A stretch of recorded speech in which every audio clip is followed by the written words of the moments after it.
तो sales as a subject मेरे को ऐसा लगता है आने वाले टाइम में बाय डिफॉल्ट आ जाएगा। Why you felt like कि अपनी एक खुद की एजेंसी, अपनी एक खुद की कंपनी की जरूरत है? 95% D2C ब्रांड्स आज की डेट में फ्रंट एंड पे पैसा बर्न करते हैं। What amount is a red flag? Above 15% it's a red flag. आपको एक अपना आइडियल क्लाइंट प्रोफाइल पता होना चाहिए। आपका नीश आपको चूज करेगा, आप नीश को चूज नहीं करते कभी भी।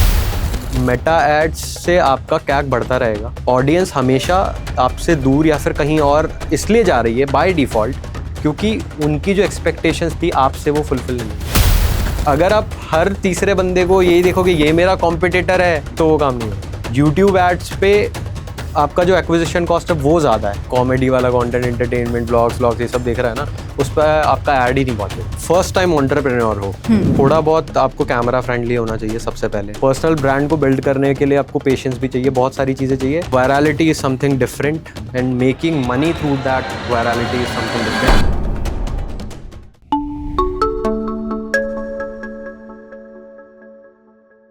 Hi everyone, welcome back to the Skills at School. As I always say, this is that one school you never knew you needed. हम ना एक ऐसी स्किल की बात करने वाले हैं जो मुझे लगता नहीं है शायद कि हमारे स्कूल की बुक्स में पढ़ाई जाती है, and which is literally one of the most important skill because you know in the times of today we all are doing businesses, we all are doing or becoming coaches or becoming content creators and all of these Gen Z generation that we have. Millennials भी अब तो इसी category में आ गए हैं. But then the most crucial part, or I should say जिस part के साथ हम लोग ऊपर नीचे खेलते हैं, that is you know clients, leads कहाँ से आएंगी, sales कैसे होंगी. So the person that is sitting next to me is Arpit. Especially उनको CEO Arpit के नाम से जानते हैं, and he's the founder of Foremost Lead. So I should you know not actually tell you a little more about him. मैं उन्हीं को stage दे देती हूँ कि you know we want to really know who is Arpit actually. We want to really start the podcast with who is Arpit and why you came into this industry of leads, sales, clients, coachings. कैसे हुआ ये सब कुछ? Okay, सो अर्पित तो अभी भी एक 22 साल का बच्चा ही है जो कि सीख रहा है मार्केटिंग सेल्स की दुनिया। एंड मोर इम्पॉर्टेंटली मैं इस इंडस्ट्री में नहीं आया हूँ, इंडस्ट्री ने मुझे बुलाया। मैं जाना कहीं और चाहता था, Okay. पर डेस्टिनी तो डेस्टिनी ने मुझे यहाँ पे बुला लिया। मैं इंडियन आर्म फोर्सेस ज्वाइन करना चाहता था पर Okay. मैंने वो नहीं किया, और क्योंकि वो मुझे नहीं बुला रही थी, मुझे ये इंडस्ट्री बुला रही थी। और आपको ऐसे इस इंडस्ट्री ने कैसे बुलाया? कि when I was 16 I started with a internship at a tech startup. Byju's में भी पहले मैंने इंटर्नशिप करी है, उसके बाद फिर एक कोच के साथ मैंने काम करा। Okay. तो वहाँ पे I was used to do sales उनके लिए, तो उनके लिए सेल्स वगैरह सारी चीज़ें हैंडल करता था, मार्केटिंग भी हैंडल करते थे। तो वहाँ से फिर ये सब शुरू हुआ। वहीं से एडटेक का थोड़ा बैकग्राउंड था, कोचेस के साथ काम करने का एक्सपीरियंस था, ऑनलाइन कोचिंग बिजनेस कैसे चलता है, कोर्सेज कैसे रन होते हैं। तो फिर इसी इंडस्ट्री ने मुझे बुला लिया। So that's how it basically started. Exactly. And 16 years? Yes. मतलब उस टाइम क्या चलती काम करने की, like how and why? मतलब ये था कि कभी घर वालों ने ऐसे ना हाथ में पैसे नहीं थमाए थे कभी भी, कि तो वो पैसे की जो तड़प थी ना उस वक्त की, आसपास वालों, घर वालों से पैसे मिल रहे हैं, दोस्तों को हमें नहीं मिल रहे, तो वो अभी तक खत्म नहीं हो रही। जब अब आ भी गए तब भी नहीं हो रही खत्म। तो वो वाली चीज़ है। तो मतलब अभी जहाँ पहुँचना है वहाँ से अभी थोड़े दूर है हम? हमेशा ऐसा ही लगता रहता है। जिस नंबर पे अभी हैं वो नंबर हमारे लिए ड्रीम नंबर था पहले, पर अब यहाँ पे पहुंच गए तो अभी लगता है कि नहीं यार अभी भी बहुत दूर है, और आगे जाना और आगे जाना और आगे जाना। अब क्योंकि you started all of this around 16 और you know situations बहुत अलग थी, but अब I feel है कि sales एक ऐसा सब्जेक्ट होना चाहिए, या सेल्स एक ऐसी चीज़ है जो you know हमें बहुत टाइम पहले सिखा देनी चाहिए थी, because at the end of the day even if we are cracking jobs we are selling ourselves. Exactly. या तो अपना बिजनेस बेच रहे हैं, अपना प्रोडक्ट बेच रहे हैं, या खुद को बेच रहे हैं at times. So I really want to understand it from you. Do you also feel like कि ये पढ़ा देना चाहिए था, या what is the need of it? यार मुझे ऐसा लगता है कि जो लोग लाइफ में अच्छा नहीं कर रहे हैं, चाहे वो किसी भी स्टेज पे हो, कि अगर वो जॉब में अच्छे नहीं है, रिलेशनशिप में अच्छे नहीं है, बिजनेस में अच्छे नहीं है, मतलब वो सेल्स में अच्छे नहीं है, तो ये तो हर जगह ही एप्लीकेबल है कि चाहे आप कहीं पे भी चले जाओ। कि अगर मैं आपको वैसे बताऊं कि स्कूल लाइफ में भी हमारे साथ एक चीज़ होती थी, जहाँ पे आपको प्रीफिक्स बनाया जाता था, तो वहाँ पे भी सेल्स ही काम में आती है, उसके लिए भी इंटरव्यूज होते थे, वहाँ पे भी स्टूडेंट जाके अपने आप को सेल कर रहा है उस बैच के लिए, उस टाइटल के लिए कि मुझे ये टाइटल, मुझे ये पावर मिले, वहाँ पे मुझे ये लीडरशिप मिले, तो वहाँ पे भी सेल्स ही देखी जाती है आपकी।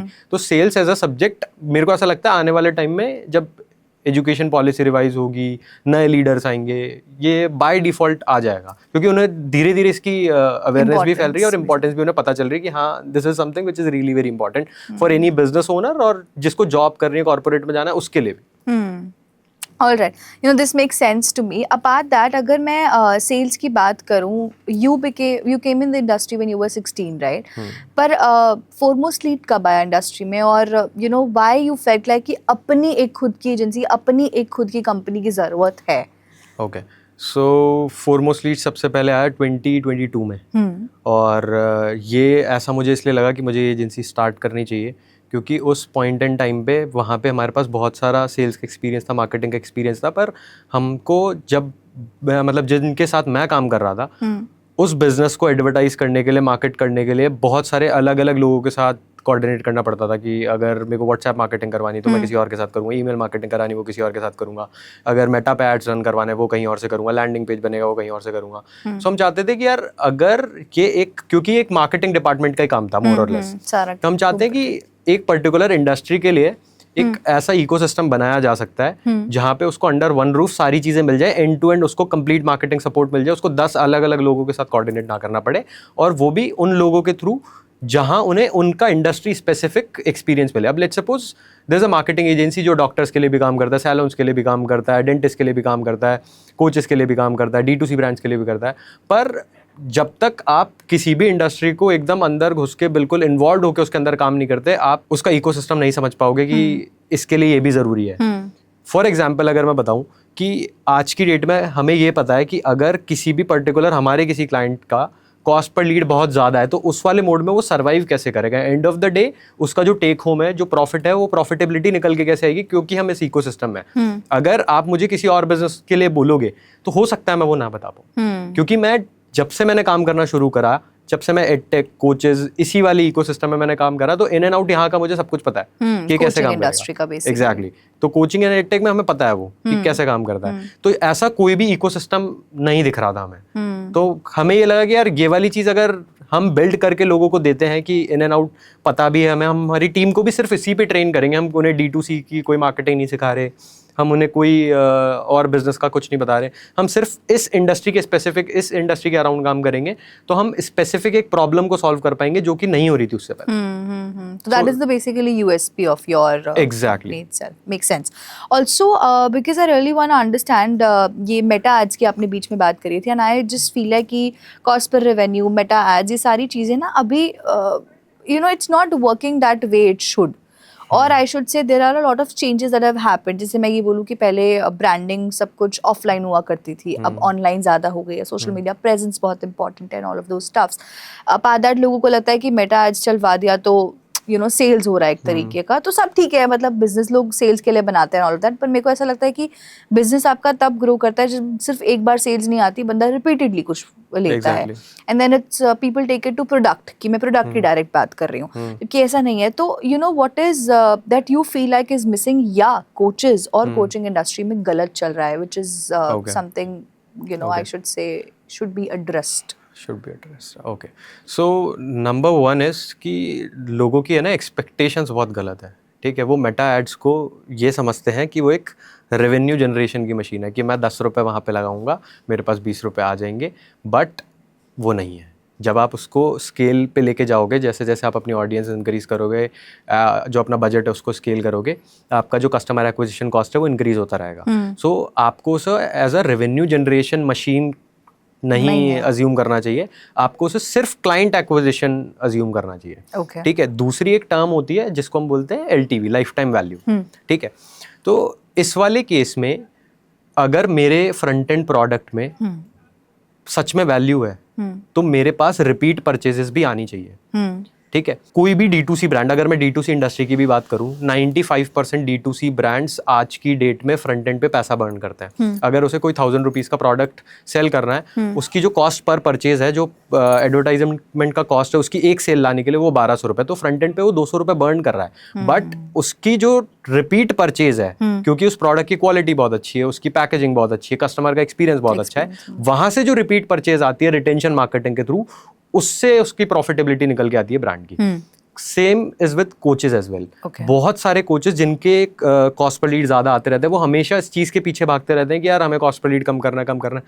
आप उस चीज को एक एक्सटेंट तक कंट्रोल कर सकते हो। जैसे जैसे आप स्केल करोगे, बाय नेचर ऑफ मार्केटिंग, आप कोई सी भी फॉर्म ऑफ मार्केटिंग करो, जैसे जैसे आप अपना बजट स्केल करते जाओगे, वहां पे कस्टमर का एक्विजिशन कॉस्ट बढ़ेगा। पर उन्हें ये लगता है there is fundamentally now wrong with marketing. पर ये फंडामेंटल जो मैंने आपको बताया LTV, ये गलत है। ये लोगों को पता ही नहीं, इसके बारे में कोई उन्हें एजुकेट ही नहीं कर रहा कि LTV इज समथिंग, कि उनके पास अगर वो फ्रंट एंड पे वैल्यू डिलीवर करेंगे, उनके पास बैक एंड पे भी कोई प्रोडक्ट होना चाहिए जो उनकी ऑडियंस की लाइफ में और ज्यादा वैल्यू एड ऑन करे इन ऑल टर्म्स।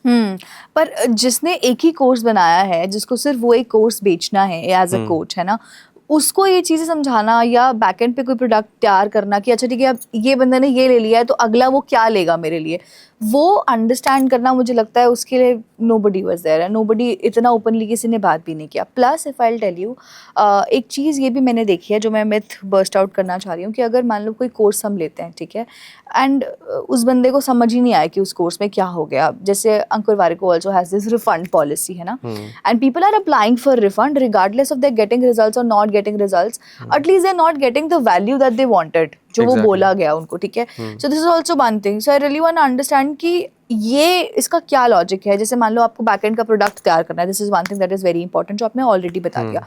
मान लो किसी कोच के पास रिफंड एड्रेसेस आ रहे हैं या इश्यूज आ रहे हैं related to the course, somebody, कुछ लोगों के पास तो रिफंड पॉलिसी भी नहीं है। चलो, एक बार को कोर्स ले भी लिया, उसके बाद people are not happy with that, and मतलब मैंने तो ईमेल्स पे इतनी गालियां सुनी है, कोचेस को इतनी मिलती हैं कि इन्होंने रिजल्ट नहीं दिया, कुछ चेंज नहीं हुआ। So what is your take on that? Okay, so number 1 is कि हमेशा कस्टमर के फीडबैक को इनिशियल लेवल पे आपको फीडबैक की तरह ही उसे ट्रीट करना है। ये नहीं सोचना है यार ये कंज्यूमर पागल है, ये कस्टमर की तो एक्सपेक्टेशन ज़्यादा है।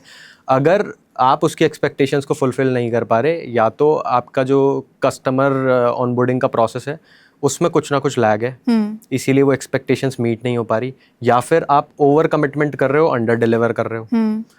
दूसरा, मैं ये 110% बता सकता हूँ कि अगर कोई कंज्यूमर अगर आपको आके बोल रहा है कि नहीं यार आपके प्रोडक्ट में कोई रिफंड चाहिए, आपको आपका प्रोसेस ठीक करना पड़ेगा। अगर आप वो नहीं करोगे और आपके पास कोई रिफंड पॉलिसी एग्जिस्ट नहीं करती, आप ऑलरेडी उसकी 10 गुना सेल्स लूज कर चुके हो, ये आप अज्यूम कर लो। रीजन, अगर आप उन्हें रिफंड नहीं देते हो, वो इधर उधर जाके कुछ ना कुछ लिखेंगे, बोलेंगे, और बाय डिफॉल्ट आपका लॉन्ग टर्म बिजनेस उससे हैम्पर होगा। सो नंबर 1 इज कि व्हाट वी अज्यूम इज कि हर बिजनेस में रिफंड रिक्वेस्ट आती है, कि आप नो मैटर कितनी भी टॉप नॉच सर्विस उनको दे रहे हो या फिर कितना भी आपका अच्छा प्रोडक्ट हो, कुछ सेट ऑफ कस्टमर्स ऐसे होंगे जिन्हें वो पसंद नहीं आएगा, बट उनको आपको खुशी खुशी रिफंड कर देना चाहिए। अगर मेरे पास 100 सेल आती है कोई भी किसी भी एक पर्टिकुलर प्रोडक्ट के लिए, अगर उसमें मेरे पास 5 रिफंड रिक्वेस्ट आ रही है, मुझे वो कर देनी चाहिए।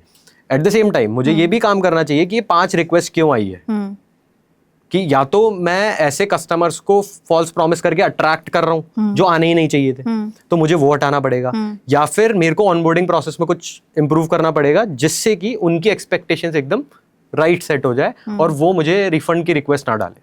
Okay, make sense. Apart that, जैसे हमने बोला कि 100 अगर मेरे पास प्रोडक्ट की सेल्स आई और उसमें से 5 आया ना, तो कुछ सेट ऑफ कस्टमर्स को हम नहीं, मतलब you know you like we say it very commonly कि चाय नहीं हूँ मैं, हर किसी को नहीं पसंद आ सकता या ऐसे, तो हमेशा ऐसे कुछ सेट ऑफ ऑडियंस होता है। But what amount is a red flag for you कि अगर इतना रिफंड आ रहा है तो आपको यू नो बंद ही कर देना चाहिए? यार अभी जैसे एक पर्टिकुलर बिजनेस है जिनके साथ हम काम कर रहे हैं, और उनके केस में रिफंड रिक्वेस्ट 25-30% है, तो हमें ही बहुत गिल्ट महसूस होता है कि यार ये उन कंज्यूमर्स के साथ गलत हो रहा है। तो हमने उनको ये बोल रखा है कि बहुत ज़्यादा टाइम तक हम कंटिन्यू नहीं कर पाएंगे, जस्ट बिकॉज उनका या तो ऑनबोर्डिंग प्रोसेस गलत है, या फिर वो ओवर कमिटमेंट कर रहे हैं और अंडर डिलीवर कर रहे हैं। जो वो बोल रहे हैं वो डिलीवर कर ही नहीं पा रहे, कि सेलिंग के टाइम पे कुछ और बोला जा रहा है और डिलीवरी के टाइम पे कुछ और हो रहा है। तो वो जब दोनों चीजें मैच नहीं कर रही तो मेरे को ऐसा लगता है above 15% it's a red flag कि आपको आपके प्रोडक्ट को रिवैम्प करना चाहिए, एसओपीज पे काम करना चाहिए, ऑनबोर्डिंग पे काम करना चाहिए कि वो कस्टमर की ऑनबोर्डिंग कैसे हो रही है। वहां पे अगर 15% के ऊपर जा रहा है कुछ ना कुछ गलत हो रहा है। और let's say I tell you this, बहुत बारी ना हमारी सेल्स टीम से और लीड जनरेशन टीम से ये कंप्लेंट होती है कि वो हमारी सेल्स नहीं कर पा रहे हैं। Like the way you said कि जैसे आपने बहुत क्लियरली उनको बोल दिया कि हम बहुत लॉन्ग टर्म पे इसको नहीं बेच पाएंगे बहुत ज़्यादा, you know we can not because the consumers और the customers are not liking it at all. ऐसे केसेस में हाउ डू यू सी और what are those red flags for you कि अच्छा ये बंदे को हम ऑन बोर्ड नहीं कर सकते, और कोई ऐसा बंदा जिसको आप रीवैम्प कर सकते हो, वो कौन सी चीज़ें होंगी कि ये चीज़ें चेंज हो सकती हैं, और कोई ऐसा बंदा जिसको you know you're openly accepting कि अच्छा अगर आपके एज अ कोच आप ये डिलीवर कर पा रहे हो, I would like to get you on board on with my team. Okay, so सबसे पहली चीज़ जो हम करते हैं ना वो हम यही करते हैं कि आपको एक अपना आइडियल क्लाइंट प्रोफाइल पता होना चाहिए। ओके ओके, लेट्स सपोज मैं ये बोलता हूँ कि यार I help corporate professionals for XYZ thing. ठीक है। ओके, इस वाले केस में मुझे ये पता चल जाएगा कि जो मेरे कंज्यूमर्स हैं जिनकी एक्सपेक्टेशंस मुझसे एकदम सही है या फिर जिनको मैं बेटर डिलीवर कर पाता हूँ या जिनको बेटर मैं केटर कर पाता हूँ, वो कॉर्पोरेट में भी सिर्फ IT वाले ही लोग हैं। ठीक है। तो मेरे को वो कस्टमर अवतार मेरे को पता होना चाहिए कि ये मेरा एक पर्टिकुलर सेट ऑफ ऑडियंस है और ये ही है जो एग्जैक्टली जो मैं डिलीवर कर रहा हूँ उन्हीं के लिए बना है, उन्हीं को उससे बेटर रिजल्ट्स आ रहे हैं। ठीक है। तो आपको वहाँ पे ऑडियंस नैरो डाउन करनी पड़ेगी। दूसरी चीज, आप अगर किसी और ऑडियंस पे भी जाते हो उसके पास भी आपके लिए सर्टेन कॉम्पिटेंसेस ये डिसाइडेड होने चाहिए ऑलरेडी कि यार ये चीजें इन कंज्यूमर्स में होनी चाहिए तो ही मैं उन्हें ऑनबोर्ड करूंगा। ओके। ये आपको डे 1 पे नहीं पता चलेगा। आप 100 लोगों को बेचोगे उसके बाद आपको पता चलेगा कि हाँ ये सेट ऑफ कस्टमर्स है, ये हैप्पी नहीं थे मुझसे या मेरे प्रोडक्ट से, इन्हें रिफंड रिक्वेस्ट गई, क्यों गई, वापस से उन्हें बात करो, आप उनसे फीडबैक लो। मतलब सबसे जो बेटर आपको इंसाइट दे सकता है कोई आपके बिजनेस के बारे में वो आपका कंज्यूमर, आपका कस्टमर ही दे सकता है। तो वो आपको जो इंसाइट देगा उससे बेटर आपको कुछ समझ में नहीं आएगा कि कोई भी कोच आपको नहीं सिखा सकता है, कोई और कंसल्टेंट नहीं सिखा सकता, कोई और एजेंसी नहीं बता सकती, वो आपका कस्टमर ही बताएगा। एंड ये टारगेट ऑडियंस अगर किसी को ना पता हो, बिकॉज यू नो इनिशियली अगर आप स्टार्ट कर रहे होते हो ना, बहुत टाइम आपको नहीं पता होता कि आपकी टारगेट ऑडियंस होगी क्या। हमें भी नहीं पता थी। तो इस वाले केस में मैं जैसे कि मैंने बोला कि आपको काम करके पता चलेगा। आप पहले ब्रॉड से ही शुरू करोगे। और एक चीज मेरे मेंटोर ने जो हमें बोली थी जब हमने शुरू करा था कि आप कभी भी अपना नीश डिसाइड नहीं करोगे। ओके। आपका नीश आपको चूज करेगा, आप नीश को चूज नहीं करते कभी भी। तो मतलब आपको ओपनली काम करना है, एकदम ओपननेस के साथ। आप ब्रॉड मार्केट में काम करोगे, आपका नीश ऑटोमेटिकली आपको चूज करेगा। आपको पता चल जाएगा कि यार चल ठीक है, ये वाला जो मेरा प्रोडक्ट है या फिर ये पर्टिकुलर जो मेरी सर्विस है, इससे विमेंस की सबसे ज्यादा हेल्प होती है। उसमें भी आप एक कैटेगरी देख सकते हो, विमेन विद करियर गैप, कि इन्हीं की सबसे ज्यादा हेल्प होती है। अब हमारे केस में भी हमने ये डिसाइड कर लिया कि हमारा एक कस्टमर एवेटार क्या है। तो कोचेस में भी बहुत सारे कोचेस हैं जिनकी हम हेल्प नहीं कर सकते। ओके। सो उसका एक कस्टमर एवेटार आपका तभी बनेगा जब आप एक पर्टिकुलर नंबर ऑफ सेल्स करोगे, आपके कंज्यूमर से फीडबैक लेते रहोगे। मोर इंपॉर्टेंटली आपके पास फीडबैक का एक प्रोसेस होना चाहिए जो कि 90% कोचेस के पास आज की डेट में नहीं है, कि उन्हें पता ही नहीं है। वो बस करे जा रहे, उन्हें नहीं पता कि एग्जैक्टली क्या होना चाहिए, कैसे होना चाहिए। और स्केलेबिलिटी में यहीं पे इशू आ जाता है, क्योंकि आप गलत कंज्यूमर्स को ऑनबोर्ड कर रहे हो और अगर उनकी एक्सपेक्टेशंस फुलफिल नहीं हो रही, मान लेते हैं रिफंड रिक्वेस्ट नहीं आ रही, ठीक है, पर उन्हें वहां पे वैल्यू नहीं दिख रही या फिर उन्हें जो एंड गोल प्रॉमिस किया गया था वो उन्हें नहीं मिल रहा, तो आपके पास बैक एंड पे भी फिर जो आपका लेवल 2 प्रोडक्ट है या कोई और प्रोडक्ट है, आपका कोई इवेंट है, वहां पे भी कोई सेल नहीं आएगी। और एंड ऑफ द डे जैसे कि मैंने बताया कि over the period of time आपका कस्टमर एक्विजिशन कॉस्ट बढ़ता रहेगा। तो आपकी फ्रंट एंड वाला जो प्रोडक्ट है, जो आप 9-10 हज़ार 15 हज़ार का बेच रहे हो, वहां पे तो आपकी प्रॉफिटेबिलिटी खत्म होने ही वाली है वैसे भी एक पॉइंट के बाद। इनिशियल लेवल पे वो प्रॉफिटेबल रहता है, आगे जाके वो प्रॉफिटेबिलिटी खत्म हो जाती है। Make sense. ऑल्सो ये बहुत छोटी सी चीज़ है, मतलब जो मुझे स्टार्टिंग में एड्रेस करनी थी, दिस इज़ दैट कि यार anybody who is just posting reel, जैसे अभी आपने बोला ना कि अभी जो सेकेंड लेवल प्रोडक्ट होगा या बाय प्रोडक्ट होगा उस बंदे का, उस पर भी उसको काम करना पड़ेगा कि, पर ना कोचेस एक्चुअली क्या कर रहे हैं, वो एक प्रोडक्ट के बाद मतलब खुद ही उसको बेच के, खुद ही लीड्स ला के फिर दूसरा भी उसको, मतलब अगर आपने अभी 5,000 का ले लिया, अब आप 10,000 वाला ले लो, आप लेवल 2 पे चढ़ गए, आप लेवल 3 पे चढ़ गए, ऐसे करके। And you know by posting reels और by just making their pages and everything, at least they are able to crack 1 or 2, वो उसी को खींचे जा रहे हैं बस, है ना। तो मेरे को तो पता नहीं क्यों लगता है कि that is also red flag. और कोचिंग इंडस्ट्री इतनी ज्यादा बदनाम हो चुकी है, इतना ज्यादा स्कैम बोला जाता है उसको। So how do you deal with those red flags? यार व्हाट आई बिलीव इज कि अगर आप आगे नहीं जा रहे ना तो मतलब आप पीछे जा रहे हो। आप कभी भी एक जगह पे नहीं रहते। कि अगर आप 2 लाख रुपए के रेवेन्यू पे हो और आप 2 लाख के रेवेन्यू पे ही हो पिछले 6 महीने से, तो आप आगे नहीं जा रहे, मतलब आप पीछे ही जा रहे हो। वो डिक्लाइन ही हो रहा है, क्योंकि there is a specific reason कि आपकी 2 लाख से 2.5 लाख की सेल क्यों नहीं गई, 5 से 6 की क्यों नहीं गई, वो आप फिगर आउट नहीं कर रहे हो। क्योंकि इंसान फिर कंफर्ट जोन में आ जाता है कि हाँ ठीक है, इतना बन रहा है, इतना बन ही रहा है तो ठीक तो है। वो कंफर्ट जोन में आ जाता है।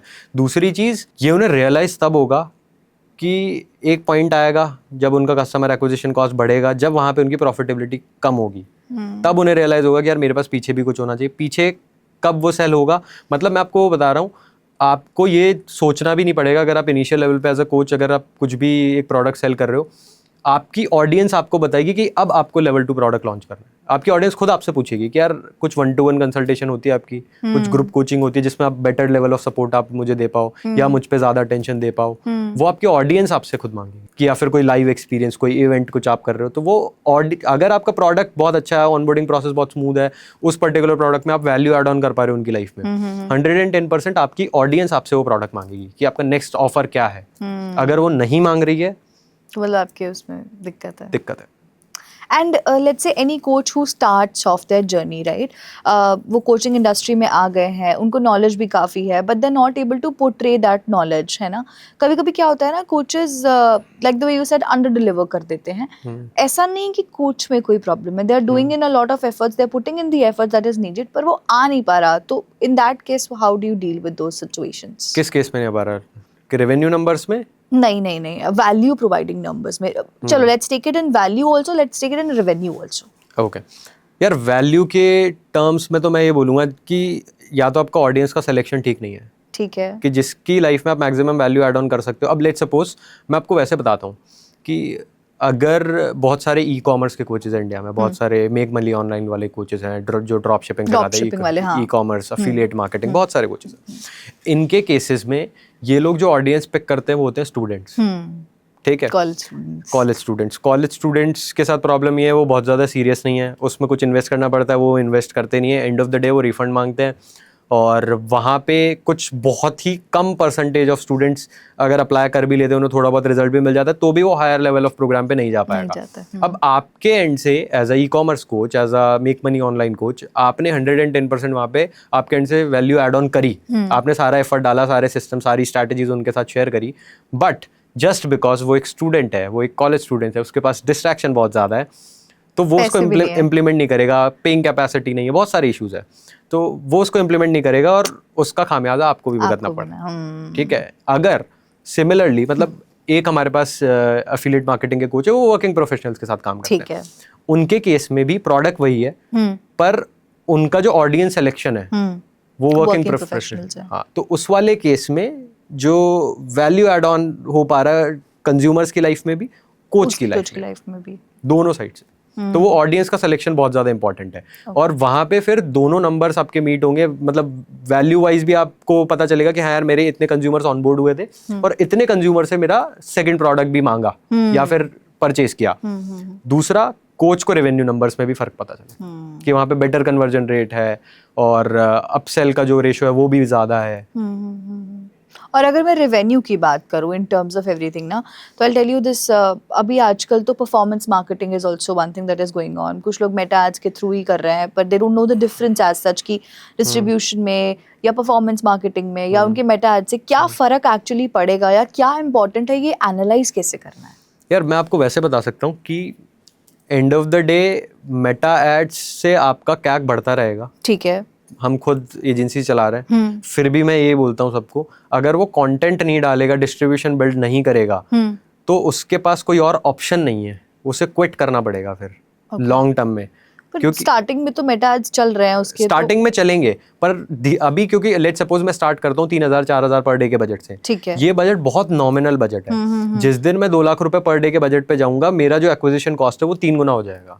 अगर आज मेरे को एक कस्टमर को एक्वायर करने की कॉस्ट 2,000 रुपए है, वही एक्विजिशन कॉस्ट मेरी 6,000 रुपए हो जाएगी और मेरा प्रोग्राम ही 5,000 रुपए का था।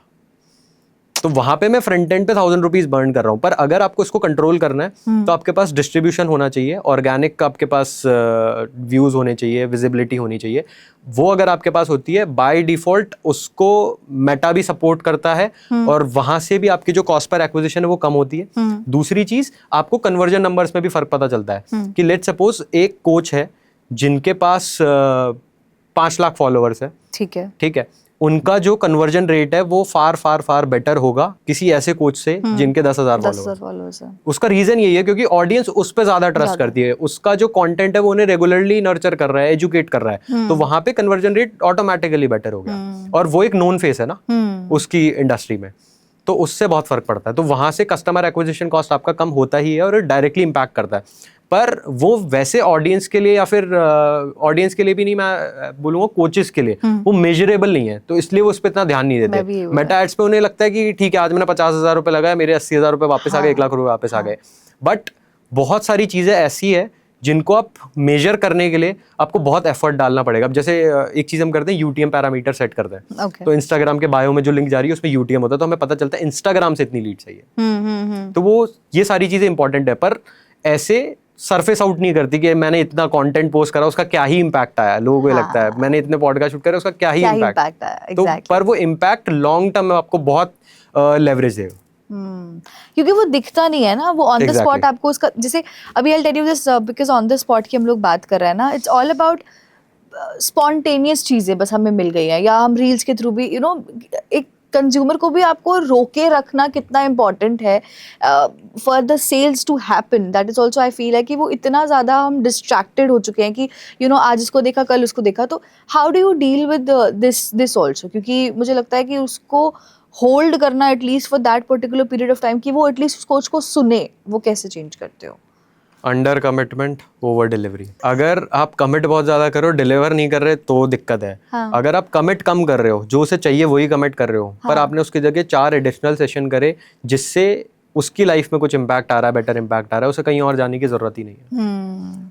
ऑडियंस हमेशा आपसे दूर या फिर कहीं और इसलिए जा रही है बाय डिफॉल्ट क्योंकि उनकी जो एक्सपेक्टेशंस थी आपसे वो फुलफिल नहीं हुई है, इसीलिए रिटेंशन नहीं हो रहा। रिटेंशन के लिए आपको कॉन्टिन्यूसली वो एफर्ट तो डालना ही पड़ेगा। अब वो चाहे आप कंटेंट के थ्रू करो, ब्रांडिंग के थ्रू करो, अलग से उनके लिए सेशंस कर रहे हो उसके लिए करो, पर हाँ and of the day initial level पे आप ये एडिशनल सेशंस वगैरह ये सारी चीजें कर सकते हो, उन्हें 1-to-1 सपोर्ट भी दे सकते हो, पर लॉन्ग टर्म में वो आप नहीं कर पाओगे क्योंकि आपका ऑडियंस बहुत बड़ी हो जाती है। And with respect to time ना, लोग आपको भूल भी जाते हैं। मतलब even I am not saying कि सामने वाले बंदे ने रिजल्ट्स डिलीवर नहीं करे, even if they do, still there is so much in the market, there are so many people in the market, तो वो कंपटीशन से कैसे? Competition is for losers. Competition जैसा तो कुछ है ही नहीं यार। कंपटीशन तो मैं आपको ये बता रहा हूँ कि ग्राउंड लेवल पे ही होता है कंपटीशन। ऊपर के जितने भी लोग हैं वो कोलैबोरेट ही करते हैं। और कोचेस को भी मैंने देखा है ना, इतने सारे कोचेस, हमारे क्लाइंट्स भी जो है उनके केस में उन्हें पता है कि मेरी भी ऑडियंस आईटी की है, इनकी भी ऑडियंस आईटी की है। सो वो लोग तो इस तरीके से भी कोलैबोरेट करते हैं कि अगर आपके पास 10,000 लोग हैं कम्युनिटी में, तो मैं आपकी ऑडियंस पे एक वेबिनार करूंगा और जितना भी उससे रेवेन्यू जनरेट होता है उसका 30% मैं आपके साथ शेयर करूंगा, 70% मैं रखूंगा।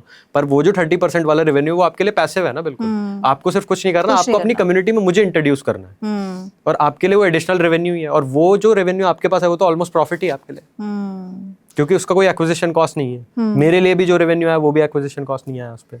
तो वाइस वर्सा, दोनों आप वो कर सकते हो। पर अगर आप हर तीसरे बंदे को यही देखोगे ये मेरा कॉम्पिटिटर है, तो वो काम नहीं होने वाला। पर वो इनसिक्योरिटी तो रहती है इंडस्ट्री में, नहीं होनी चाहिए, होनी नहीं चाहिए। कि वो मैं आपको बता रहा हूँ, अगर आपको बड़ी गेम खेलनी है ना, लॉन्ग टर्म में तक चलना है, तो इनसिक्योरिटी होनी नहीं चाहिए वहाँ पे। पर जैसे क्योंकि हर इंसान का इंटेंट अलग है। अगर मतलब मैं हूँ, इतने सारे लोग एजेंसी चला रहे होंगे, लोग जो मैं सेल कर रहा हूँ मेरी डेक कॉपी कर सकते हैं, मेरी पिच कॉपी कर सकते हैं, मेरे एड्स कॉपी कर सकते हैं, पर वो मेरा इंटेंट कैसे कॉपी करेंगे? सो what is the intent? Intent हमारे केस में ये है कि यार कभी भी हम किसी को भी अगर केटर कर रहे हैं ना, हाँ. हम भी, भगवान ने सबको रिजल्ट नहीं आता, हमारे साथ काम करके भी है, मैं खुद बोल रहा हूँ। Exactly. ठीक है, कोच के साथ भी ये, जितने यूजर्स को ऑनबोर्ड करेगा, जितनी ऑडियंस को ऑनबोर्ड करेगा, सबको रिजल्ट्स नहीं आएंगे। पर हम वो कैपेसिटी भी रखते हैं, वो करेज भी रखते हैं, वो फीडबैक एक्सेप्ट करने का। So that's the difference. Exactly. वो अगर किसी भी सर्विस बेस्ड कंपनी को बोलोगे नहीं यार ये नहीं हुआ, ऐसे नहीं हुआ, हमने तो यही बोला था हमारे प्रपोजल में, ये इसके अलावा कुछ है ही नहीं, हमारे पास तो यही है। पर ऐसे काम नहीं होता। And of the day audience को रिजल्ट आना चाहिए। Basically the way you said, जैसे आप कोचेस को सजेस्ट कर रहे हो कि बोल के अंडर डिलीवर नहीं करना है, the same way that you guys are leading also for. Exactly, service companies के साथ भी वही है कि जो सर्विस प्रोवाइडर्स है, फ्रीलांसर्स है, उनके साथ भी यही चीज। Also, I really want to understand because you cater almost to all the marketing. जैसे आपने बोला WhatsApp marketing, email marketing, Instagram पे अलग चल रहा है, right? So what works for what kind of coaches? जैसे आपने बोला कि target audience बहुत matter करते हैं ना, तो किस टाइप के target audience कहाँ matter कर रही है, कहाँ visibility है उस target audience की, वहाँ पे आपकी marketing होना बहुत important है, right? So what are those things? जैसे Instagram मेरे को लगता है, मेरे को ऐसा पर्सन लगता है कि Instagram is something that we can't miss out as coaches, है ना? पर कई लोगों का कहना है कि LinkedIn is something that you can't miss out. So what is your take or what is your learning in these years? Okay. दोनों के प्लस माइनस है, हर प्लेटफॉर्म का कुछ ना कुछ कौन है, कुछ ना कुछ प्रो है। अब इंस्टाग्राम पे कॉन्सिक्वेंस एक जो फेस करना पड़ता है लोगों को, वो ये होता है कि वहाँ पे जो कन्वर्जन रेट है वो कंपैरेटिवली अगर आप यूट्यूब एड्स चलाते हो तो उससे कम है। यूट्यूब एड्स पे आपका जो एक्विजिशन कॉस्ट है वो ज़्यादा है। हाँ। मेटा पे एक और चीज़ है, मेटा आपको यूं ऊपर लेके जाएगा और यूं नीचे भी लेके आ सकता है, ठीक है। गूगल है, गूगल बहुत स्टेबल चलता है, यूट्यूब एड्स बहुत स्टेबल चलते हैं, बहुत आराम से चलते हैं। लिंक्डइन पे भी एक्विजिशन कॉस्ट ज़्यादा है, पर वहाँ से आपका कन्वर्जन रेट ज़्यादा निकल के आएगा कि अगर आपके पास वहाँ से 100 लीड्स आ रही है तो कंपैरेटिवली इंस्टाग्राम से या यूट्यूब से भी आपका जो कन्वर्जन रेट है वहाँ से फार बेटर होगा, क्योंकि वहाँ पे मतलब इंटेंट भी मेजर कर सकते हो ना। हाँ, कि इंस्टाग्राम पे बंदा जा ही टाइम पास करने रहा है ना। Exactly. वहाँ पे लिंक्डइन पे वो कुछ वैल्यू ऐड ऑन करने जा रहा है या वैल्यू गेन करने जा रहा है, कि लिंक्डइन पे वो कुछ ना कुछ ढूंढ रहा है, सीरियसली अपने करियर के लिए कुछ ना कुछ ढूंढ रहा है, इसलिए वहाँ की जो ऑडियंस है उसका कन्वर्जन रेट बेटर है। पर YouTube पे भी है ना ऐसा? YouTube पे भी इसीलिए है क्योंकि वहाँ पे शॉर्ट फॉर्म कंटेंट का जो रेशियो है वो इतना नहीं होता। अगर मैं YouTube पे, मैं खुद पर्सनली भी अगर जाता हूँ तो मैं लॉन्ग फॉर्म कंटेंट कंज्यूम करने जा रहा हूँ, तो मैं कुछ सीखने जा रहा हूँ, मैं कुछ AI टूल सीख रहा हूँ, मैं कोई पॉडकास्ट देख रहा हूँ, तो वो वाली जो ऑडियंस है वो उसका जो इंटेंट है वो बहुत हाई है लर्निंग के towards. But don't you feel like कि अभी जैसे एंटरटेनमेंट इंडस्ट्री आ चुकी है यूट्यूब में, you know people are scrolling through vlogs and this and that, कि अभी बहुत चलने लगे हैं, and it doesn't has like, मेरे को तो नहीं लगता कि उसका as such कोई वैल्यू रीजन है, people are just doing it for entertainment purposes, तो वहाँ से ऑडियंस कहीं खराब होती है? नहीं, देखो मैं आपको वो बता रहा हूँ ना, जो कंटिन्यूअसली ये कॉमेडी वाला कंटेंट, एंटरटेनमेंट व्लॉग्स ये सब देख रहा है ना, उस पर आपका ऐड ही नहीं पहुंचेगा, एल्गोरिदम वैसे ही काम करेगा ना। हाँ, ओ या YouTube पे तो सजेशन ही नहीं डालते वो लोग, सजेशन ही नहीं आएगा वहाँ पे। तो आप बाय डिफॉल्ट ये भी पिक कर सकते हो कि मुझे इस पर्टिकुलर सेट ऑफ चैनल्स ये है, मुझे इन्हीं पे एडवर्टाइज करना है, जो एक्चुअली वैल्यू कंटेंट के लिए आ रहा है या पॉडकास्ट। लेट्स सपोज कोई पॉडकास्ट है राज शमानी का, किसी का भी पॉडकास्ट है, मेरे को उन्हीं पे पर्टिकुलरली मार्केटिंग करनी है क्योंकि आई नो इस पे ये सेट ऑफ कंटेंट जाता है और यहाँ पे मेरी ऑडियंस है, तो मैं उसी पे एडवर्टाइज करूँ। Cool. And let's say anybody who is starting off their journey, right? तो I also want to talk about budget with you, ठीक है? कि क्या budget planning या कैसे करनी होती है ये? Because a lot of times we like nobody openly tells us कि इतना budget आपको plan करके चलना चाहिए या नहीं करके चलना चाहिए, इसमें भी chances है नीचे गिरने के। And then apart that somebody जैसे initially उसको पता है कि ठीक है चलो 2 लाख रुपए लगाने अपनी marketing पे, पर उसके बाद आगे क्या? What is the roadmap to that also? Okay, depending upon कि वो किस इंडस्ट्री में है, किस नीश पे। अब जैसे बहुत सारे लोग होते हैं जिन्हें हम सजेस्ट ही नहीं करते कि आप वेबिनार करो डायरेक्टली, उन्हें हमें पता है कि इन्हें 1-to-1 करने से ही रिजल्ट मिलेगा, कि इन्हें 1-to-1 फनल VSL रन करना पड़ेगा। तो कंपैरेटिवली हमने भी ये चीज़ देखी है कि वेबिनार वाला जो सेलिंग का फॉर्मेट है वो क्रैक करने में लोगों को टाइम लग जाता है। Okay. उस वाले केस में आप बजट 2 लाख रुपए रख रहे हो, मोर इम्पॉर्टेंटली आपको पेशेंस भी रखना पड़ेगा उसके साथ, क्योंकि हो सकता है 6 महीने तक वो 2 लाख रुपए जाएं फिर वापस आ जाएं, फिर जाएं फिर वापस आ जाएं, वो रिवॉल्व होता रहेगा वहां से आपका, पर आपकी जेब में कुछ नहीं आ रहा, तो वो आपको क्रैक करने में टाइम लग सकता है, तो आपको पेशेंस उसमें रखना पड़ेगा। ठीक है। सिमिलरली अगर आप एक दूसरे फनल पे काम करते हो, VSL पे काम करते हो, 1-to-1 पे करते हो, तो वहां पे आपको सिर्फ एक ही इंसान को हैंडल करना है, उसको कस्टम रिप्लाईज देने हैं, जो वो पूछ रहा है उसका सॉल्यूशन देना है, तो वहां पे आपके लिए सेलिंग इजी हो गई, वहां पे आपको जल्दी रिजल्ट मिल जाएगा, पर वो सबके लिए उतना स्केलेबल भी नहीं है। Let's suppose I am a fitness coach, ठीक है, अगर मैं दिन में 10 लोगों को कंसल्ट कर सकता हूँ तो मुझे अगर मैं आधा घंटा भी कंसल्ट कर रहा हूँ तो मुझे 5 घंटे तो मेरी कंसल्टिंग में ही चले गए, ठीक है। प्लस उसके अलावा मुझे अभी सेलिंग भी करनी है, तो मैं सेलिंग करूंगा या कोचिंग करूंगा वो अभी डिफाइंड नहीं है। बहुत सारे कोचेज ऐसे हैं जो बिजनेस कोचिंग खुद कर रहे हैं, वो ये बोलते हैं कि हम आपका बिजनेस स्केल करा देंगे। उनके केस में ये है कि अगर उन्हें सेल्स करनी है तो दिन के 10 घंटे तो वो खुद सेलिंग पे बैठे हैं। तो रियलिटी ये है कि अगर आप 10 घंटे सिर्फ सेल्स कर रहे हो, हफ्ते के 60 घंटे 50 घंटे अगर आप सेल्स कर रहे हो तो आप कोचिंग कब कर रहे हो फिर? एग्जैक्टली। तो वो भी एक क्वेश्चन मार्क है। तो आपका बिजनेस मॉडल वैसे डिफाइंड होना चाहिए कि मेरी ऑडियंस की लाइफ में मैं मैक्सिमम वैल्यू ऐड ऑन कर पाऊँ, जो मैं प्रॉमिस कर रहा हूँ वो मैं फुलफिल कर पाऊँ। दूसरा, मैं खुद का बिजनेस मॉडल भी स्केलेबल बना पाऊँ कि उस पर कैप नहीं होनी चाहिए। फिर एक अगर आप अपने आप को एज अ बिजनेस कोच या फिर एज अ बिजनेस कंसल्टेंट अगर आप पोर्ट्रे करते हो तो आपके पास तो वो कैप होनी ही नहीं चाहिए ना कि एक सर्टेन नंबर तक ही आपका रेवेन्यू स्केल होगा, या बजट भी उतना ऐसे प्लान करना चाहिए। Make sense.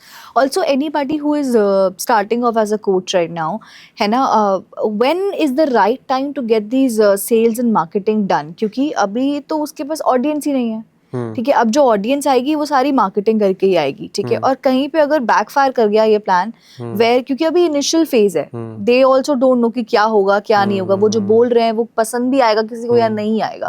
So in that situation या कौन से ऐसे टिक बॉक्सेस हैं जो करने के बाद ही you should get your sales leads या मेटा एड्स रन करानी चाहिए या मार्केटिंग स्टार्ट करानी चाहिए? जब तक इतना ना हो जाए आपकी ऑर्गेनिक इतनी तो होनी चाहिए। What is that parameter? So यार आई वुड सजेस्ट कि अगर फर्स्ट टाइम एंटरप्रेन्योर हो तो थोड़ा बहुत आपको कैमरा फ्रेंडली होना चाहिए सबसे पहले, क्योंकि अगर आप वो कैमरा फ्रेंडली नहीं हो, थोड़ा बहुत कंटेंट पोस्ट नहीं करोगे तो आप एड्स भी अच्छे नहीं बना पाओगे, तो वहाँ पे भी आपका मार्केटिंग में पैसा बर्न नहीं होने वाला है। तो एक पार्ट ये है। दूसरा, आपको अपने प्रोडक्ट पे कन्विक्शन होना चाहिए कि अगर आपको खुद को कन्विक्शन नहीं आ रहा, कन्विक्शन आएगा कैसे? आप लोगों को या तो कम प्राइस पॉइंट पे वो दो या फिर फ्री में वो दो और उनसे फीडबैक लो, उनसे टेस्टिमोनियल्स रिकॉर्ड करवाओ। जब आप ये करवाते हो तो आपको अपने प्रोडक्ट पे कन्विक्शन आता है। अगर उसके बाद अगर मेरे को आज मेरे प्रोडक्ट पे कन्विक्शन है, मेरी सर्विस पे कन्विक्शन है, तो मैं उसको एड्स चला के बहुत इजीली सेल कर पाऊंगा। पर अगर मुझे वो कन्विक्शन मेरी सर्विस पे ही नहीं है तो मैं नहीं कर पाऊंगा अगर मेरे पास कोई इनबाउंड लीड भी आ रही, क्योंकि मेरे दिमाग में हमेशा वो फियर रहेगा, कैसे रिजल्ट आएगा नहीं आएगा, इसका काम होगा नहीं होगा, ठीक से चलेगा नहीं चलेगा।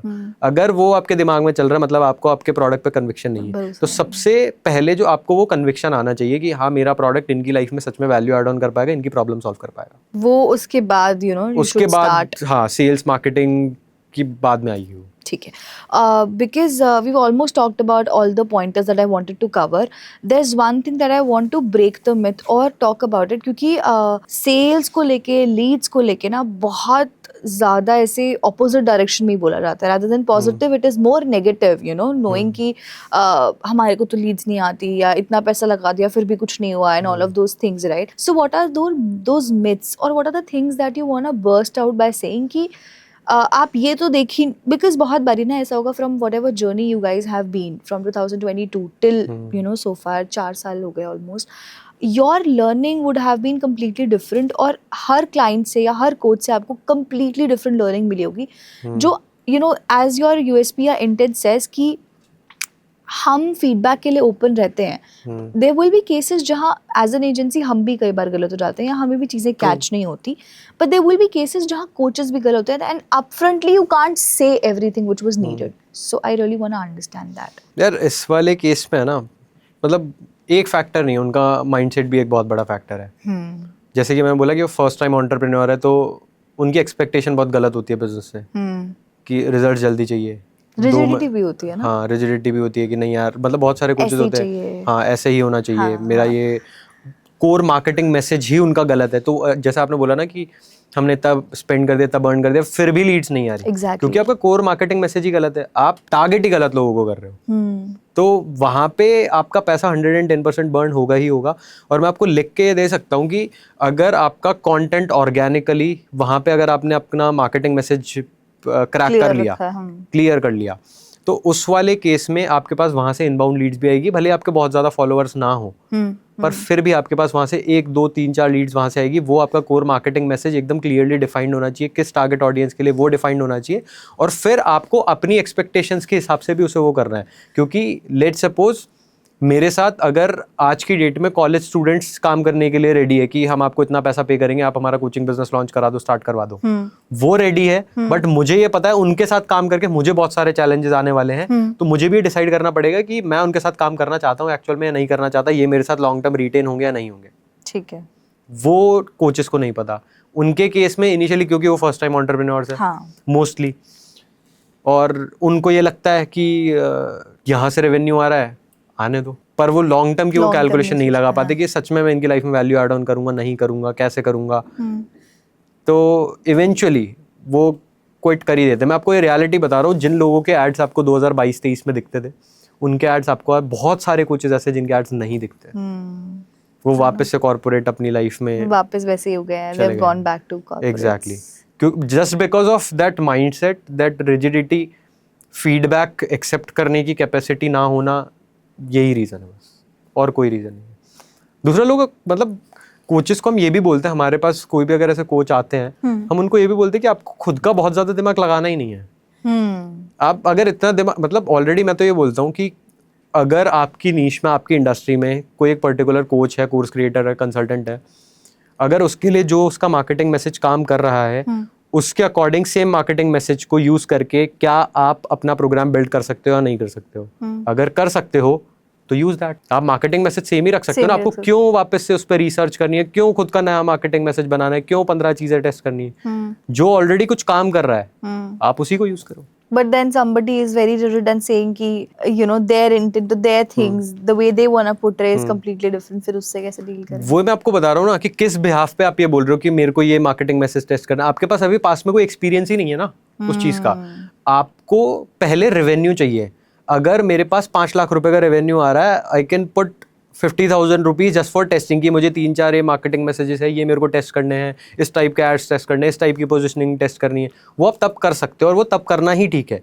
अगर मेरे पास आज के डेट में कोई रेवेन्यू ही नहीं है, कोई मेरे पास साइकिल ही नहीं है रेवेन्यू की, तो उस वाले केस में अगर मैं टेस्टिंग करने जाऊंगा, I will burn my fingers. And because you said challenges over here, है ना, मुझे पर्सनली ऐसा लगता है अर्पित कि हमारे को ना अंडरस्टैंडिंग ही नहीं है। We don't know what exactly, जैसे बहुत लोगों के साथ में बहुत क्लियर फंडा है कि मुझे रेवेन्यू चाहिए regardless of anything, may be मुझे लॉन्ग टर्म जर्नी भी नहीं चाहिए, पर मुझे अभी इससे पैसा बनाना है, that is one thing that I have. कुछ लोगों के साथ ऐसा है कि मुझे रेवेन्यू नहीं चाहिए, मुझे अपनी ब्रांडिंग करनी है, मुझे सेल्स दिखानी, मुझे सेल्स दिखानी, मुझे ये दिखाना है कि आई एम अ फेस और आई एम देयर, राइट। पर बहुत लोगों को ये सब चीजें क्लियर ही नहीं है। तो उस केस से how do you deal with, या आप उन्हें क्या देते हो ऐसा कि यू नो यू पहले टेल मी दिस कि आपको क्या चाहिए? मैं आपको वैसे बता दूं, अगर हमारे पास कोई आता है ना, जैसे बहुत सारे हमारे पास जो कंप्लीट बिगिनर्स होते हैं वो हमारे पास आते हैं कि हमें ना सोशल मीडिया बिल्ड करना है, हमें पर्सनल ब्रांड बिल्ड करना है, तो हम उन्हें मना कर देते हैं। ठीक है, किस केस में मना करते हैं वो भी मैं आपको बताता हूँ। या तो वो फर्स्ट टाइम एंटरप्रेन्योर है जिसके पास कोई बहुत ज़्यादा टेस्टिंग के लिए बजट नहीं है, बहुत ज़्यादा बैंडविड्थ नहीं है इन टर्म्स ऑफ मनी, ठीक है, तो हम उन्हें मना कर देंगे। क्यों? फर्स्ट, अगर पर्सनल ब्रांड भी अगर आप आज बिल्ड करते हो तो आपको पेशेंस भी रखना पड़ेगा, उसका लेवरेज आपको मिलता है 100x लॉन्ग टर्म में। अगर आपकी एक्सपेक्टेशन ये है कि मेरे पास तो 2 लाख रुपए का ही बजट है, इससे पहले मैं पर्सनल ब्रांड बिल्ड करूंगा, फिर मैं साल भर बाद एड्स शुरू करूंगा, तो आप सस्टेन ही नहीं कर पाओगे। क्योंकि पर्सनल ब्रांड को बिल्ड करने के लिए आपको पेशेंस भी चाहिए, बहुत सारी चीज़ें चाहिए। तो डे वन पे अगर हमारे पास कोई भी पर्सनल ब्रांडिंग सोशल मीडिया के लिए आता है, हम उन्हें मना कर देते हैं कि हम करते ही नहीं है। ठीक है, डे वन पे आपको थोड़ा बहुत कैमरा फ्रेंडली होना ज़रूरी है, आपको अपने प्रोडक्ट पे कन्विक्शन होना चाहिए, प्रोडक्ट क्वालिटी राइट होनी चाहिए, सर्विस क्वालिटी राइट होनी चाहिए। अगर आपके पास वो है, आप परफॉर्मेंस मार्केटिंग करो, वहाँ से आपके पास रेवेन्यू जनरेट करो, कुछ पार्ट ऑफ रेवेन्यू आप फिर अपनी ब्रांडिंग में डाल सकते हो। क्योंकि ये एक सोशल मीडिया वाली जो एजेंसीज है, अगर आप उनसे बात करोगे, किसी भी एजेंसी ओनर से, सोशल मीडिया मैनेजर से, फ्रीलांसर से, उनके केस में रिटेंशन होता ही नहीं है। उसका रीज़न यही है क्योंकि जो कस्टमर है उनका, उसकी एक्सपेक्टेशन गलत है। और ये उन्हें रियलाइजेशन भी नहीं होता जो सोशल मीडिया की एजेंसी रन कर रहे हैं। उनके केस में ये होता है कि अगर कोई क्लाइंट उन्हें मिल रहा है जो 30,000 रुपीज उन्हें पे कर रहा है for managing their social media, उसकी एक्सपेक्टेशन ये है कि यहाँ से सेल्स आनी चाहिए। पर अभी वहां से सेल्स नहीं आएगी क्योंकि अभी तो 2-3 महीने, 4 महीने, 6 महीने ही हुए हैं। अभी आप वायरलिटी क्रैक करने में भी आपको टाइम लग सकता है। वायरलिटी क्रैक करने के बाद भी आपको पता चलेगा कि वायरलिटी तो आ रही है पर राइट सेट ऑफ ऑडियंस नहीं आ रही जिन्हें एक्चुअल में हमें एग्जैक्टली। तो वहां पे चैलेंज आता है। 3 महीने हो गए, 3 महीने बाद क्लाइंट बोल रहा है कि यार मैं क्या करूंगा इन व्यूज फॉलोअर्स का, मेरे पास तो कोई सेल्स नहीं आ रही यहाँ से, तो वहाँ पे क्विट कर देता है। This is why front end पे हम कभी भी सोशल मीडिया देते ही नहीं है क्लाइंट्स को। Okay. जिसके रेवेन्यू नंबर सॉर्टेड है, जिसके पास बैंडविड्थ है, ब्रांडिंग करने का बजट है, हम फिर उन्हें बाद में बोलते हैं कि हम आपके लिए सोशल मीडिया कर सकते हैं। So basically managing social media is different, उसमें से सेल्स निकालना is different, reaching your target audience is different. Exactly, all of these things are very different, जिसको हम समझ ही नहीं पाते कि हम क्या कराना चाह रहे हैं और हमें क्या चाहिए। तो let's say if somebody wants sales, तो उसको बोलना चाहिए मुझे इससे रेवेन्यू निकालना है, सेल्स निकालना है इससे। ये एक्सपेक्टेशन लोगों की क्लियर नहीं होती। सोशल मीडिया वाली एजेंसीज के पास इतने लोग जाते हैं, वो इसी एक्सपेक्टेशन की वजह से जाते हैं कि ठीक है मेरे पास अगर व्यूज होंगे, फॉलोअर्स होंगे तो मेरे पास सेल्स आएगी। पर रियलिटी ये है, आप इतने सारे क्रिएटर्स देख लोगे इंडिया में भी, इतने सारे कोचेस देख लोगे जिनके लाखों में फॉलोअर्स है, पर वो जो अमाउंट है, number of followers, number of views, वो उनके बैंक अकाउंट में रिफ्लेक्ट नहीं करता। ट्रू, क्योंकि उन्हें वो मॉडल अभी तक समझ में नहीं आया। उन्हें सिर्फ वायरलिटी क्रैक करी है, पर्सनल ब्रांडिंग क्रैक करी है। हाँ. उन्होंने बिजनेस मॉडल क्रैक नहीं करा। बिजनेस मॉडल उनका कंप्लीटली अलग है, उसका उन्हें अभी तक आइडिया लगा ही नहीं कि वो एग्जैक्टली है क्या। सो तभी कई लोगों के बिजनेसेस अच्छे चल रहे हैं, मतलब they have the amount of bank balance but the number of followers doesn't matter to exactly.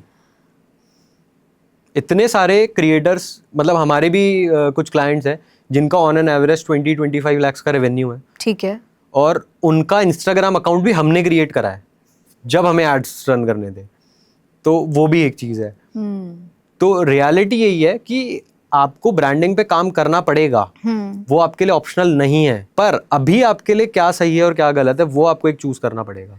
मैं ये बोल दूंगा कि अगर आपका revenue per month revenue 5 lakh rupees के अबव है, आपको कंटेंट पे, पर्सनल ब्रांडिंग पे स्ट्रिक्टली काम करना शुरू कर देना चाहिए। अगर आप वो नहीं कर रहे हो तो आप मिस आउट कर रहे हो। फिर वो लॉन्ग टर्म में करने में फिर दिक्कत आएगी ना, क्योंकि लोग देख नहीं पा रहे हैं, रूम स्क्रॉलिंग के चक्कर में तो वो मिस आउट कर जाएंगे। एग्जैक्टली। तो वो वहाँ पे आपको बिल्ड करना ही पड़ेगा। Makes sense. Almost done. I have a clear picture of what exactly I have the agenda of doing this podcast. I wanted these coaches to address or know कि ये लोग कहाँ miss out कर रहे हैं, कहाँ नहीं कर रहे हैं. What is more important, than just saying out loud कि leads चाहिए, sales चाहिए, and all of that was very important for me. Apart that, in case if you have anything, you have the mic and the camera, you wanna end the podcast by saying, telling them, clarifying them, anything. All yours.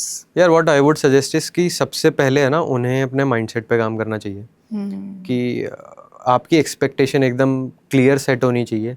दूसरी चीज़, अगर मतलब कुछ coaches ये भी होते हैं, वो ये बोलते हैं कि हाँ यार मैंने शुरू तो करा पर मुझे है ना स्टेबिलिटी चाहिए। ये स्टेबिलिटी यहाँ नहीं होती, स्टेबिलिटी सिर्फ जॉब में होती है। और दूसरी चीज़, ये बिजनेस है, इसे बिल्ड करने में भी टाइम लगता है। हो सकता है कई बार आपके पास रेवेन्यू आ जाए, प्रॉफिटेबिलिटी नहीं आए, तो आपके पास वो करेज होना चाहिए। बहुत है ना, थिक स्किन चाहिए उसको रन करने के लिए। तो वैसा मतलब मेंटालिटी वही होनी चाहिए कि बहुत पेशेंस रखना पड़ेगा, करेज होना चाहिए, तब जाके आप रन कर पाओगे उसे। क्योंकि आपको गाली भी बहुत पड़ सकती है अगर आप शुरू कर रहे हो, तो बहुत क्रिटिसिज्म झेलना पड़ सकता है। तो इसलिए मैं बोल रहा हूँ बहुत थिक स्किन चाहिए उस शो को रन करने के लिए। जजमेंट से भी लोग डर जाते हैं ना, जजमेंट से भी लोग डर जाते हैं बहुत बार।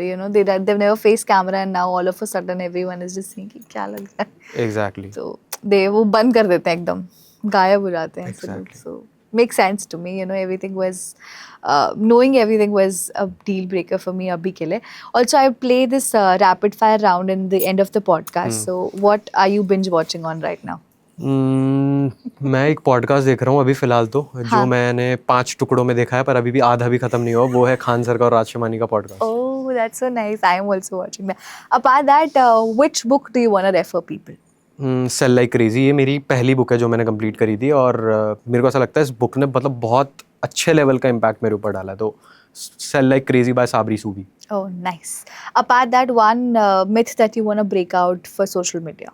सोशल मीडिया, यार virality is something different and making money through that virality is something different. उसके लिए आपके पास राइट पोजिशनिंग होनी चाहिए, एक राइट फनल होना चाहिए जो एक्चुअल में व्यूज़ को लीड से सेल्स में कन्वर्ट कर पाए। And what is this funnel? Because you've talked about funnels also, na? A lot of people don't have an idea of what this funnel looks like, या क्या होता है, या what is the importance of these funnels? सबसे पहले मेरे पास एक audience में, जैसे मैंने बोला कि एक ऑडियंस का सेट होना चाहिए कि मैं इन्हें केटर करूंगा। मुझे ये पता होना चाहिए इस ऑडियंस की प्रॉब्लम क्या है। उसके बाद मैं उन्हें फिल्टर करूंगा कि IT professionals but IT professionals who are making less than 10 lakhs okay a year, जिनका 10 लाख से कम का पैकेज है, वो मेरी टारगेट ऑडियंस है। क्यों? क्योंकि let's suppose for example there is a salary hike coach, जो लोगों को हेल्प करते हैं, IT प्रोफेशनल्स को हेल्प करते हैं to get a better salary hike. Okay, उनके केस में उनके पास फिल्ट्रेशन होना चाहिए। जो बंदा ऑलरेडी 50 लाख के पैकेज पे बैठा है वो उसकी ऑडियंस ही नहीं है, तो एक प्रॉपर कॉल आउट होना चाहिए। This is something which is a part of funnel. वो एक प्रॉपर पोजिशनिंग के साथ सही ऑडियंस को फिल्टर करके हमारे फनल में लेके आए और वहीं से एक्चुअल सेल्स आएगी। All right. One hack that you want to burst out about or give for social media, I should. For social media यार, एक हैक मेरे को किसी ने सजेस्ट करा था, जिससे मेरे कुछ वीडियोस है जिन पे अच्छे व्यूज़ आए। वो ये है कि ऑलरेडी खुद का दिमाग मत लगाओ इसमें अगेन कि मैं खुद की स्क्रिप्ट बनाऊंगा। जिस भी इंडस्ट्री में आप हो उसको सर्च करो इंस्टाग्राम के एक्सप्लोर बॉक्स में जाके, जिन भी रील्स पे 1 मिलियन के अबव व्यूज़ है, एग्जैक्ट वो वीडियोस निकालो, उनकी स्क्रिप्ट को ट्रांसक्राइब करो, सेम वीडियो बनाओ, कोशिश करो सेम लेवल पे शूट कर पाओ, वो वीडियो वायरल जाएगा। और long term is it work करेगा या करेगा? और आप वो भी कर सकते हो ना, जैसे मैंने भी अभी एक चीज़ करी थी कि जो वीडियो जिस पे अच्छे व्यूज़ आए उसी की थोड़ी बहुत स्क्रिप्ट में ऊपर नीचे चेंज कर दिया, अलग फॉर्मेट में शूट कर लिया, again I got views, I got inquiries from that video. That's how I think templates work, no? Exactly. Scripts and templates work. Exactly. वही जो सब बोल रहे हैं वो बोलोगे तो. All right, makes sense. That's a wrap.